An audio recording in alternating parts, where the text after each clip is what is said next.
In a time where it seems remasters and ports are just popping out of the woodwork like metaphorical ghosts, one of the ones I never would have suspected was Koei Tecmo's Fatal Frame Maiden of Blackwater. Originally released in July of 2014 in Japan and later on in 2015 in the US, it was a game that I remember getting pretty high praise from people at the time, but it ultimately was limited by being released exclusively for the Wii U, which is a console that most people besides me couldn't really give two shits about. Well, here we are in 2021, 7 years later, and Koei Tecmo have now ported Fatal Frame to the Nintendo Switch, PS4 and 5, PC, and the Xbox One and the Xbox Series X and S, which is the version that I played. This is actually my first Fatal Frame game, so how exactly does it stack up to the competition nowadays, and is it worth taking a look at? Well, considering it's Halloween, I figured this would be the perfect time, so over the next few minutes, I hope I can convince you why you should absolutely buy this game right now. So I'm not entirely sure how much Maiden of Blackwater connects to the other games in the series, or if it does at all, but the story in this game follows a group of people in Japan at the base of a large mountain called Mount Hikari, a place used for many rituals and spiritualistic practices over the years, mostly involving the water.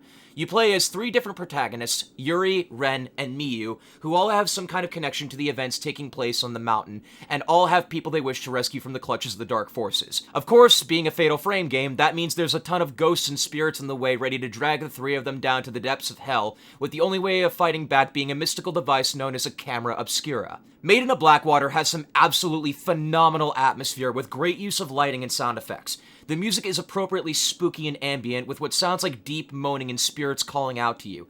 I played the game with English voice acting, and it's all pretty solid, though the mixing was a bit off at times, making it near impossible to hear what's going on. I don't know if this is an issue exclusive to the remaster, but I definitely recommend enabling subtitles if you plan on playing this. Visually, the game looks pretty good for a touched-up Wii U game. Like I said, I played the game on an Xbox Series X, and I didn't have any issues with the game running poorly or anything. I never had any crashes, and everything worked the way it was supposed to, most of the time, but I'll touch on what I mean by that later. There's also a bit of an obnoxious film grain effect that seems to get worse the more the game goes on, and I get it's part of the atmosphere and the theme of the game, but it kinda gave me a headache after a while, and there was no option to turn it off either. On the bright side, it runs perfectly at a smooth 60 FPS pretty much the entire time. Gameplay in Maiden of Blackwater is an interesting take on the horror genre. I wouldn't exactly classify it as survival horror, given that you're not ever low on resources, and you can even buy healing items and camera film at the beginning of each level, but you're definitely not a superhuman either. Ghosts can do significant damage to you if you're not careful, and you're not that mobile. When fighting the fallen residents of Mount Hikari, the camera obscura is your best friend. In order to defeat the ghosts, you need to damage them by continuously taking pictures of them, and the best damage comes from taking pictures right as they're about to attack you. You do have other types of film to use as well, which also adds to the variety in combat, and they do different things such as reloading in the camera faster or dealing more damage. Each character has a different set of abilities associated with their particular camera, such as Yuri having multiple lenses, each granting different abilities when using the, quote, alternate fire for the camera. I'm just going to stop there and say that that's probably the last time you'll ever hear the term alternate fire for a camera. Ren's ability is to fire off 4 consecutive shots at once, dealing massive damage if you time it right, and Miyu has the ability to sort of slow time to line up a shot, offering a better opportunity to get multiple subjects in frame. Speaking of frames, in the absence of having the Wii U gamepad, you can use the bumpers on the controller to turn the camera frame and get more targets in focus. Each of the characters also has the ability to see the person they're following, which, if I could compare it to anything, kind of reminds me of the hand GPS system thingy in the Dead Space games. This just basically makes it so that it's impossible to get lost, though, and I never really minded it. There's also a few puzzles throughout the game, which mostly involve you taking a picture of a locked door and then finding where the key is located. I'd say out of all the characters, my favorite one to play as was definitely Ren, because I found his multi-shot ability extremely useful, and also because his emotional screams when grabbed by the ghosts elicited the most of a response from me, and he also shows a great deal of care for the other characters, which makes him more likable. The game's namesake comes from the black water on the mountain, and the more your character gets covered in water, the more you'll be susceptible to ghost attacks, as well as your character's clothing becoming more and more transparent, which made me feel extremely awkward in the case of Miyu. The system works well in concept, but the only time I found that it mattered was when I got cursed by one of the ghosts via the black water, and I had to use an item to uncurse myself, or when trying to pick up items, which adds to the greater risk of a ghost hand trying to reach out and grab you. Unfortunately, I do have a few issues with Maiden of Blackwater, one of which is the controls, which just kind of feel clunky at times. Pulling up the camera has a bit of a delay to it, and turning doesn't feel great. The camera will also open up in the direction your character is facing, rather than the direction the camera is facing, and as far as I could tell, there wasn't an option to change this, which is a bit disappointing seeing as how a game like Dead Rising had options like this 8 years before Maiden of Blackwater was ever released.